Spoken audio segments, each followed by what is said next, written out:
Magandang balita, 98.7% ng mga netizen suportado si PBBM sa isinasagawa nitong investigasyon laban sa korupsyon na may kaugnayan sa flood control scam.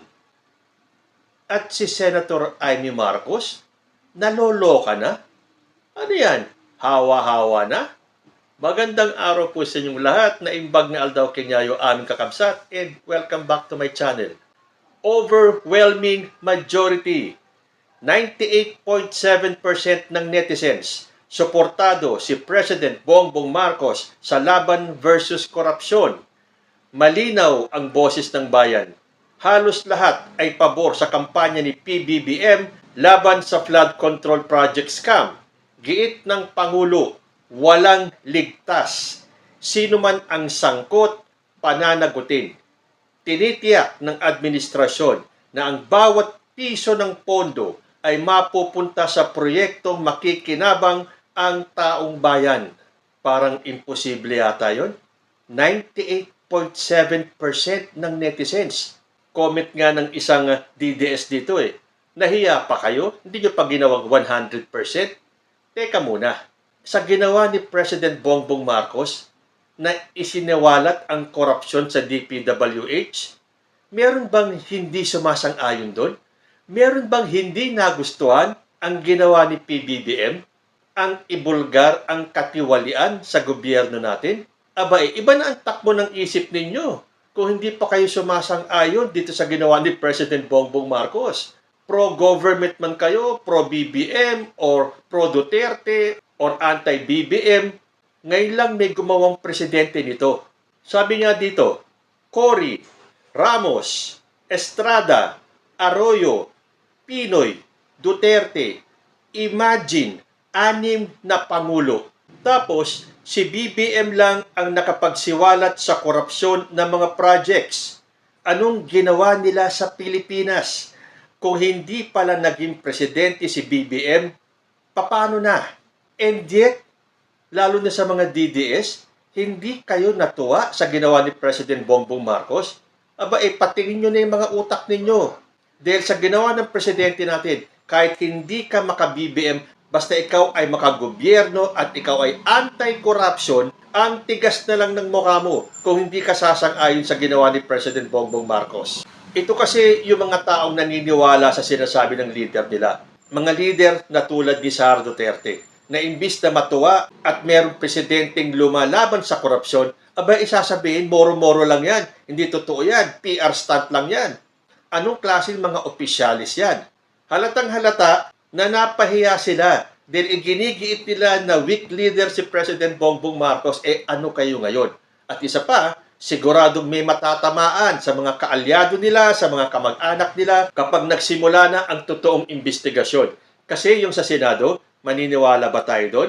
Dito sa Senate Blue Ribbon Committee, headed by Senator Marcoleta? Alam naman natin kung saan nakakiling si Marcoleta.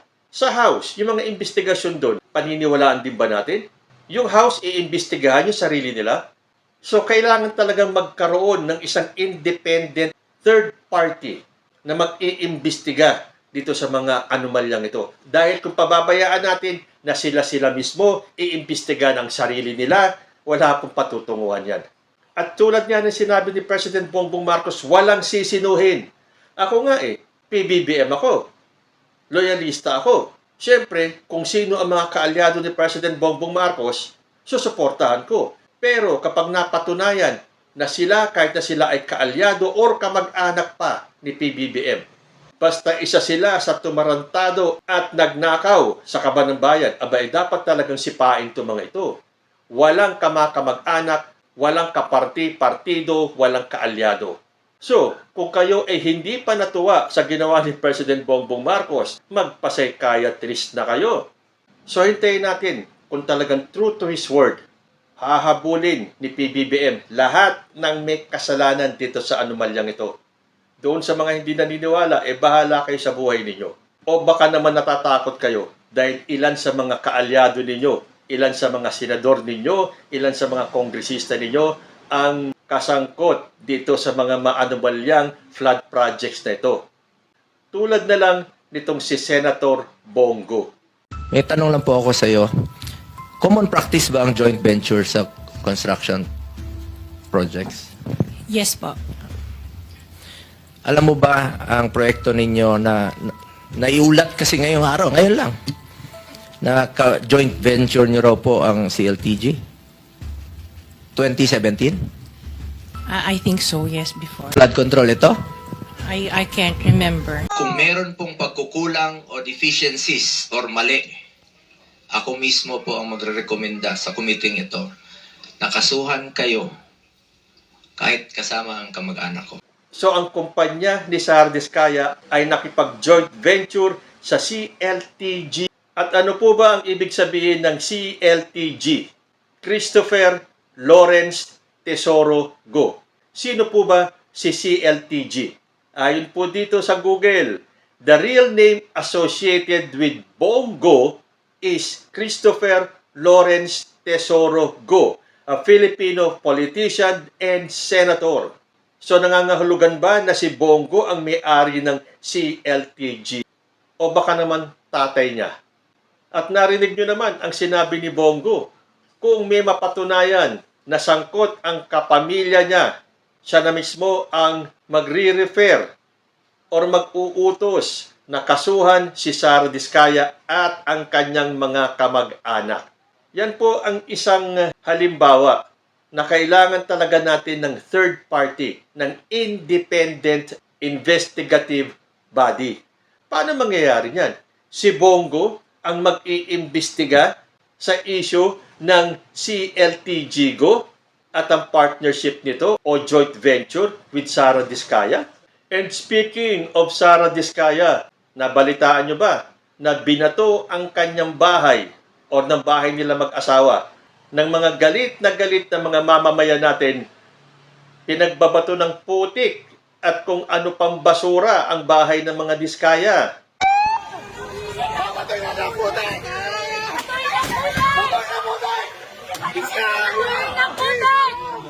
Diskaya! Ikulang!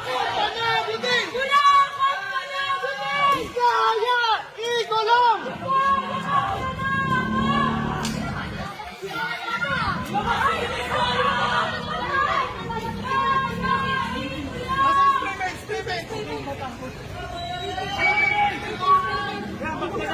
At umalma naman ang kanyang abogado. Paano nga naman hindi magagalit ang taong bayan dito sa pamilya Diskaya? Ipangalandakan nyo ba naman sa social media ang lawak ng inyong ari-arian, lalo na pagdating sa mga sasakyan? Una nga, doon sa interview with Julius Babaw, sinabi nila 30 to 40 cars. Pagdating sa hearing sa Senado, 28 na lang daw. So the other day, ni-raid yung bahay ng mga Diskaya. And lo and behold, doon sa 12 sinabing luxury cars, 3 lang yata ang kanilang nakita. Nasaan yung iba? To the rescue, siyempre, ang kanilang abogado. Ginagamit ho kasi yung ibang sasakyan na Sir June. So, yung iba naman for maintenance, yung iba naman nailagay sa isang lugar kasi preemptive measures sila ngayon kasi nagbabaha dito sa Pasig. Pero intact po yung mga sasakyan. Pagbalik ko nila, makikita ko nila yung mga sasakyan. Hindi po tinatago. Hindi po tinatago. Bakit naman po itatago? Illegal po yung mga yun. At ang sabi ng abogado nila, ginamit daw yung ibang sasakyan. Yung iba naman for maintenance. Yung iba nilagay sa ibang lugar dahil bahain daw sa lugar nila. Alam nyo, kukunti lang talaga ang mga abogado na pupunta sa langit. Ibig sabihin ng abogado ni Diskaya, sabay-sabay na nagkaroon ng problema at dahilan itong mga sasakyan ng Diskaya para alisin dun sa garahe sa bahay ng mga Diskaya. Bakit the next day ibinalik din? O ano ngayon? Di nakumpiska na ng BOC. Sino ang maniniwala sa sinabi ng lawyer na to? Sabay-sabay, sa isang araw, inilabas lahat ng sasakyan dahil for maintenance, dahil ginagamit daw, dahil inalis daw, dahil binabaha. Kung matagal nang binabaha ang Pasig, hindi ba dapat nagpatayo na sila ng ibang garahe? So, huwag gawing tanga at bobo ang mga Pilipino. Siguro nga, nagsisisi na ang mga Diskaya kung bakit sila nagpa-interview kay Julius Babaw. Pero teka, hindi ba may issue dyan? 10 million ba ang bayaran? Although siyempre, dinenay naman niya ni Julius Babaw. Never daw. At kilala daw siya sa industriya na hindi nagpapabayad. At yan ay kinonfirm din naman ni Karen Davila sa isang interview na meron talagang nagpapabayad o yung tinatawag nilang payola. At mas lalong ito ay na-confirm sa isang video clip na kumakalat ngayon kung saan kausap ni Alan Peter Cayetano, si Mocha at si Banat Bay. What areas around the country ka, mas may laki chance to get votes. Diba? Tapos, syempre, how much will you spend for social media versus traditional media? Pwede ko naman kayong tulungan at saka yung tao na doon kasi like sa traditional media, you can buy sa ngayon, pati interviews pinibenta nila. At pag ginenta nila yung interview, you can give your own questions. So, hindi ka matatakot. Oh, anong ibig sabihin yan? Si Alan Peter Cayetano ang padrino ng mga fake news vloggers? Dahil sinabi niya di ba? Narinig naman natin. Nababayaran daw ngayon ang media. Aba, dapat umalma ang mga matitinong mga broadcasters natin, mga newscasters, mga reporters sa sinabing ito ni Alan Peter Cayetano. Parang nilahat na ni Cayetano ang mga media practitioners na nababayaran sila. So, confirm po yan. Hindi man si Julius Babaw, hindi man si Corina Sanchez, hindi man si Karen Davila, meron at meron. Dahil kinumpirma yan ni Cayetano na meron talagang nababayarang media. At ang panghuli natin, si Amy Marcos naloloka na. Bakit kaya? Dahil supalpal siya kay Amina Pangandaman? Panoorin po natin ito. Department ang nagbibigay ng erata, di ba, sa NEP? Ang Department po. ang presidente Yan po ang nagbibigay ng erata. Opo. ang Hindi po nagbibigay ng... NEP galing sa Pangulo. Hindi po. The secretary. Senator King. Yes po. Presidente bibigay. Hindi po nagbibigay ng erata ang Pangulo. Sistema.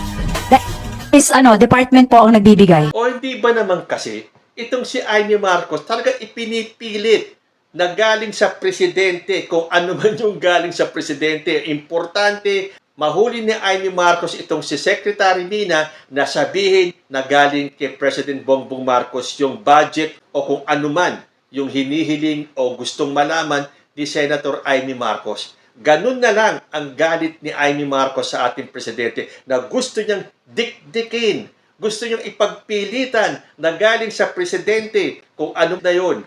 Pero supalpal siya kay Secretary Mina Pangandaman. So kahit na anong ngiti ni Amy Marcos, kitang-kita naman na sunog siya. Kaya nga sinabi niya, naloloka na siya.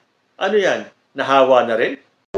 Dalawang kamay ng ganito at sabihin, hindi ko kayang tanggapin. Wala lang. Naloloka na ako. Yes. So ayan, doon sa hindi pa sumasama sa 98.7% ng mga Pilipino, ang suportado ang ginawa ni President Bongbong Marcos na pagsiwalat ng korupsyon sa ating bansa, iilan na lang po kayo. Dahil ngayon lang tayo nagkaroon ng presidente na handang isakripisyo ang buhay niya dahil siguradong maraming magagalit kay President Bongbong Marcos, kalaban man o kakampi. At kung kayo ay hindi sang-ayon at hindi kasama sa porsyentong ito na saludo sa ginawa ni PBBM, isa lang po ang ibig sabihin niyan. Suportado ninyo ang mga leader nyong corrupt. Kayo po, ano ang masasabi ninyo? Comment lang po down below and I will see you in my next video. Diyos, ti Agnina.